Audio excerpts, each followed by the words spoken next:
ನಮಸ್ಕಾರ, ನಾನು ತನ್ಮಯ ಗೋಸ್ವಾಮಿ. ಗಿವ್ ಅಕಾಡೆಮಿಯ ಮೂಲಕ ನಿಮ್ಮ ಎದುರಿಗೆ ಜೂನ್ 28 ರವಿವಾರ ಅಷ್ಟಮಿಯದ ಚಂದ್ರ ಉತ್ತರ ಫಾಲ್ಗುನಿ ನಕ್ಷತ್ರ ಎದುರಿಗೆ ಬರುವಾಗ ಯಾವ ಥರದ ಈ ಒಂದು ಘಟನೆಯದ ಪ್ರಭಾವ ನಮ್ಮ ಜೀವನ ಮೇಲೆ ಬರ್ತದೆ ಅಂತ ಒಂದು ಪ್ರಶ್ನೆ ನಮ್ಮ ಮನಸ್ಸಲ್ಲಿ ಬರ್ತದೆ. ಮುಹೂರ್ತ ಚಿಂತಾಮಣಿಯ ಪುಸ್ತಕದಲ್ಲಿ ಆಚಾರ್ಯರು ಹೇಳಿದ ಪ್ರಕಾರ ರವೌ ಉತ್ತರಾತ್ರಯಂ ಸಿದ್ಧ ಯೋಗ ಫಲಪ್ರದಂ ಅಂತ ಹೇಳಿದ್ದಾರೆ.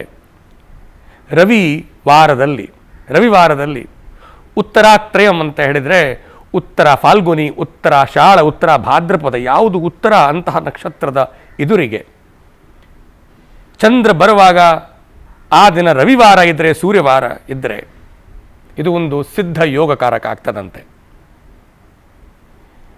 ಅದ್ಭುತವಾದ ಪ್ರಭಾವ ನಮ್ಮ ಮನಸ್ಸಲ್ಲಿ ಇರ್ತದೆ. ನಾವು ಏನು ಕೆಲಸ ಮಾಡಿದರೂ ಸಹ ನಮಗೆ ಸಿದ್ಧಿ ಸಿಗಬಹುದು ಅಂತಹ ಜ್ಯೋತಿಷ್ಯದ ಅಭಿಪ್ರಾಯ. ಆದರೆ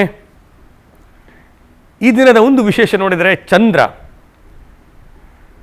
ಕನ್ಯಾ ರಾಶಿಯ ಎದುರಿಗೆ ಇದೆ. ಕನ್ಯಾ ರಾಶಿ ಉತ್ತರ ಫಾಲ್ಗುನಿಯಲ್ಲಿ ಚಂದ್ರ ಇರುವಾಗ 9ನೇ ಸ್ಥಾನದಲ್ಲಿ ಸ್ವಕ್ಷೇತ್ರದ ಶುಕ್ರ ಬಂದಿದೆ ಅಂತ. ಈ ಸ್ವಕ್ಷೇತ್ರದ ಶುಕ್ರ 9ನೇ ಸ್ಥಾನದಲ್ಲಿ ಬಂದರೆ ಭಾಗ್ಯಕಾರಕ ಯೋಗ ಕೊಡುವಂಥದ್ದ. ಅಂತಹ ಭಾಗ್ಯಕಾರಕ ಶುಕ್ರ ನಮ್ಮ ಜೀವನದಲ್ಲಿ ಈ ಒಂದು ದಿನ ಬರುವಾಗ ನಾವು ಏನೇನು ಕೆಲಸ ಮಾಡಬಹುದು, ಇದು ಬಹಳ ಪ್ರಾಮುಖ್ಯ ವಿಷಯ. ನಮ್ಗೆ ಗೊತ್ತಿರಬೇಕು. ಯಾವ ಕೆಲಸ ಮಾಡಿ ಸಕಾರಾತ್ಮಕವಾಗಿ ವಿಚಾರಗಳನ್ನು ನಾವು ನಮ್ಮ ಮನಸ್ಸಲ್ಲಿ ಇಡಬೇಕು. ಯಾರತ್ರ ಸಹ ನಾವು ಜಗಳಾದ ವಿಷಯ, ಕೆಟ್ಟು ವಿಷಯಗಳಲ್ಲಿ ಅಳವಡಿಸುವಂಥದ್ದು ಕೆಲಸ ಮಾಡಬಾರದು. ಸಮಸ್ಯೆ ಇಲ್ಲಿ ಭಾಗ್ಯದ ಇಲ್ಲ, ಸಮಸ್ಯೆ ಇಲ್ಲಿ ಇರುವುದು ಸ್ವಾಸ್ಥ್ಯದ ವಿಷಯದಲ್ಲಿ. ಯಾಕೆಂದರೆ ಚಂದ್ರ ಲಗ್ನದಿಂದ ನೋಡಿದರೆ ಕನ್ಯಾ ರಾಶಿಯಲ್ಲಿ ಚಂದ್ರ ಇರುವಾಗ ಲಗ್ನೇಶ, ಈ ಕನ್ಯಾ ರಾಶಿಯದ ಅಧಿಪತಿ ಬುಧ ಮಿಥುನದಲ್ಲಿ, ಅಲ್ಲಿಂದ ಷಷ್ಠ ಸ್ಥಾನದ ಅಧಿಪತಿ ಕುಂಭ ರಾಶಿಯದ ಅಧಿಪತಿ ಶನಿ ಮಕರದಲ್ಲಿ, ಮಕರದಿಂದ ಮಿಥುನದ ಸಂಬಂಧ ಷಷ್ಠಾಷ್ಟಕ ಆಗ್ತದೆ. ಅಂತಹ ಷಷ್ಠಾಷ್ಟಕ ಸಂಬಂಧ ಇರುವಾಗ ನಿಮ್ಮ ದೇಹ ಮತ್ತು ನಿಮ್ಮ ಆರೋಗ್ಯಕಾರಕ ಶನಿ, ರೋಗಕಾರಕ ಶನಿ, ಆರೋಗ್ಯಕಾರಕ ಬುಧದ ಮಧ್ಯದಲ್ಲಿ ಒಳ್ಳೆ ರೀತಿಯಿಂದ ಒಂದು ಸಂಬಂಧ ಇಲ್ಲದರಿಂದಾಗಿ ನಮ್ಮ ದೇಹದ ಒಳಗೆ ಶಕ್ತಿಯಾದ ಸಂತುಲನ ಇರುವುದಿಲ್ಲ. ಈ ಶಕ್ತಿಯಾದ ಸಂತುಲನ ನಮ್ಮ ದೇಹದ ಧಾತುಗಳಲ್ಲಿ ಸರಿಯಾಗಿ ಇಲ್ಲದಿರುವಾಗ ನಾವು ಏನು ಮಾಡಬಹುದು? ಆಯುರ್ವೇದದ ಆಚಾರ್ಯಗಳು ಇದಕ್ಕೆ ಬಗ್ಗೆ ಹೇಳಿದ್ದಾರೆ. ಇದು ಒಂದು ಆಷಾಢ ಮಾಸ. ಆಷಾಢ ಮಾಸ ಸಾಮಾನ್ಯವಾಗಿ ದೇಹದ ಬಲ್ಯ ವಿಷಯದಲ್ಲಿ, ದೇಹದ ಬಲ ವಿಷಯದಲ್ಲಿ ಅಷ್ಟು ಒಳ್ಳೆಯದಲ್ಲ. ಆಷಾಢೆ ದೌರ್ಬಲ್ಯಕರಂ. ಈ ಒಂದು ಸಮಯದಲ್ಲಿ ಗ್ರೀಷ್ಮ ಋತು ಸಹ ಮುಗ್ದಿದೆ, ವರ್ಷ ಋತು ಪ್ರಾರಂಭ ಆಗಿದೆ ಅಷ್ಟೇ. ಈ ಸಮಯದಲ್ಲಿ ನಮ್ಮ ಆರೋಗ್ಯ, ನಮ್ಮ ಒಳಗೆದ ಶಕ್ತಿ ಅಷ್ಟು ಒಳ್ಳೆ ಇರುವುದಿಲ್ಲ. ಅದಕ್ಕಾಗಿ ದಯವಿಟ್ಟು ನಾವು ಅತಿ ಆಹಾರ, ಗುರು ಆಹಾರ ಸೇವನೆ ಮಾಡಬಾರದು. ಆದಷ್ಟು ಪ್ರಯತ್ನ ಮಾಡಿ ನಾವು ಬಿಸಿ ಬಿಸಿ ನೀರಿನ ಸೇವನೆ ಮಾಡಬೇಕು. ಆಮ್ಲ ಪದಾರ್ಥಗಳನ್ನು ಸೇವನೆ ವರ್ಜ್ಯ ಇದೆ. ಈ ಅಗ್ನಿಬಲ ಕಮ್ಮಿ ಇದರಿಂದಾಗಿ, ದೌರ್ಯಬಲ್ಯ ಇದರಿಂದಾಗಿ ಈ ಸಮಯದಲ್ಲಿ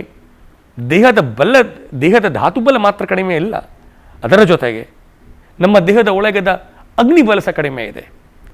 ಅದನ್ನು ಇವತ್ತಿನ ಆರ್ವಾಚೀನ್ ಚಿಕಿತ್ಸಾ ಪದ್ಧತಿಯಲ್ಲಿ ಅರ್ಥ ಮಾಡಿಕೊಂಡ ವಿಷಯ ಇದ್ದರೆ ಮೆಟಬಾಲಿಸಮ್ ತುಂಬ ವೀಕ್ ಆಗುತ್ತೆ.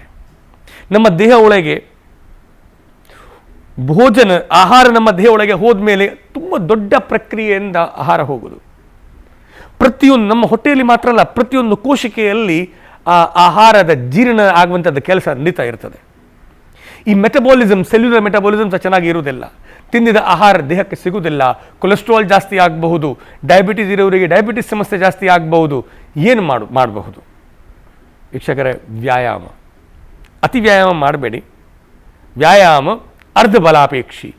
ನಿಮ್ಮ ದೇಹ ಒಳಗೆ ಇಷ್ಟು ಶಕ್ತಿ ಇದೆ, ಅದಕ್ಕಿಂತ ಅರ್ಧ ಶಕ್ತಿವಷ್ಟು ವ್ಯಾಯಾಮ ಮಾಡಿ. ಬಿಸಿ ಬಿಸಿ ನೀರು ಕುಡೀರಿ. ಅಗ್ನಿ ಉದ್ದೀಪನ ಮಾಡಲಿಕ್ಕೆ ಏನು ಮಾಡಬಹುದು? ಅದಕ್ಕೆ ಅಜ್ವೈನ್ ಇದೆ, ಓಮ, ಜೀರಿಗೆ ಇದೆ, ಶುಂಠಿ ಪುಡಿ ಇದೆ, ಸೈಂಧವ ಉಪ್ಪು ಇದೆ. ಇದರದ ಪ್ರಯೋಗ ಹೆಚ್ಚು ಮಾಡಿ. ಆದಷ್ಟು ಸ್ಪೈಸಿ ಫುಡನ್ನು ಅವಾಯ್ಡ್ ಮಾಡಿ. ಷಷ್ಠಾಧಿಪತಿ ಶನಿ ಅದರಿಂದಾಗಿ ಕೊಕೊನಟ್ ಆಯಿಲ್ ಅದು ಪ್ರಯೋಗ ಮಾಡಿ. ಕೊಬ್ಬರಿ ಎಣ್ಣೆ ನಿಜವಾಗಿ ನಮ್ಮ ದೇಹಕ್ಕೆ ಇವತ್ತಿನ ದಿನ ಅದ್ಭುತವಾದ ರಿಸಲ್ಟ್ಸ್ ಕೊಡಬಹುದು. ಒಂದು ಕಾಲ ಇತ್ತು, ಅರ್ವಾಚೀನ ಚಿಕಿತ್ಸೆ ಪದ್ಧತಿ ಅನುಸಾರ ಕೊಬ್ಬರಿ ಎಣ್ಣೆ ದೇಹಕ್ಕೆ ಒಳ್ಳೆ ಇರಲಿಲ್ಲ.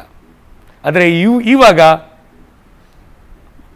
180 ಡಿಗ್ರಿ ಅಪೋಸಿಟ್ ಡೈರೆಕ್ಷನ್ದಲ್ಲಿ ಇವತ್ತಿನ ಹಲವಾರದ ರಿಸರ್ಚ್ಗಳಲ್ಲಿ ಹೇಳಿದ್ದಾರೆ coconut oil is one of the best oil ಅಂತೆ. ದಯವಿಟ್ಟು ಉಪಯೋಗಿಸಿ. ನಿಮ್ಮ ಮನಸ್ಸದ ಸ್ಥಿತಿಯನ್ನು ಗಟ್ಟಿ ಮಾಡಲಿಕ್ಕೆ, ಶನಿಯದ ಪ್ರಭಾವ ನಮ್ಮ ನರ್ವಸ್ ಸಿಸ್ಟಮಲ್ಲಿ ಗೆಲ್ಲಲಿಕ್ಕೆ ಯೋಗದಲ್ಲಿ ಹೇಳುವಂಥದ್ದು ಮುದ್ರಾಗಳನ್ನು ಆದಷ್ಟು ಪ್ರಯೋಗ ಮಾಡಿ. ನೀವು ಗರುಡ ಮುದ್ರಾ, ನೀವು ಗೋಸ್ತನಿ ಮುದ್ರಾ ಮತ್ತು ಶಂಖ ಮುದ್ರೆಯಾದ ಪ್ರಭಾವದಿಂದ ನಿಮ್ಮ ದೇಹ ಒಳಗದ ಊರ್ಜವನ್ನು ಇನ್ನೂ ಒಳ್ಳೆಯ ರೀತಿಯಿಂದ ತಗೊಂಡು ಹೋಗ್ಬೋದು. ಈ ಅಷ್ಟಮಿ ದಿನ ಅದ್ಭುತವಾದ ಒಂದು ಸಂಯೋಗ ನಮ್ಮ ಆಕಾಶದಲ್ಲಿ ಪ್ರಕೃತಿ ಮಾಡ್ತಾ ಇದ್ದಾರೆ. ಅದರದ ಪ್ರಭಾವ ನಮ್ಮ ಮನಸ್ಸು ಮೇಲೆ ಬರ್ತಾ ಇದೆ. ಸಿದ್ಧಿ ಸಿಗುವಂಥದ್ದು ದಿನ. ಆದಷ್ಟು ಜಾಸ್ತಿ ಜಪ ಮಾಡಿ. ನಿಮಗೆ ಯಾವ ಮಂತ್ರದಲ್ಲಿ ಇಷ್ಟದೆ ಆ ಮಂತ್ರ ಜಪ ಮಾಡಿ. ಕೆಲಸದಲ್ಲಿ ಸಹ ಕರ್ಮಸಿದ್ಧಿ ಮಾಡಿ. ಯಾವ ಸಿದ್ಧಿ ಬೇಕಿದ್ದರೆ ಸಿದ್ಧಿಸ್ಬೋದು. ಭಾಗ್ಯ ಸಹ ನಿಮ್ಮ ಜೊತೆಗೆ ಇದೆ. ಕರ್ಮ ಮಾತ್ರ ನಿಮ್ಮ ಜೊತೆಗೆ ಮಾಡಿಕೊಂಡ್ರೆ ಏನು ಸಹ ಅಸಂಭವವನ್ನು ನೀವು ಸಂಭವ ಮಾಡಬಹುದು ಎಂಬ ಮಾತನ್ನು ಹೇಳಿ ನಾನು ನನ್ನ ಮಾತಕ್ಕೆ ವಿರಾಮ ಕೊಡ್ತೇನೆ. ಶುಭ ಮಂಗಲಂ.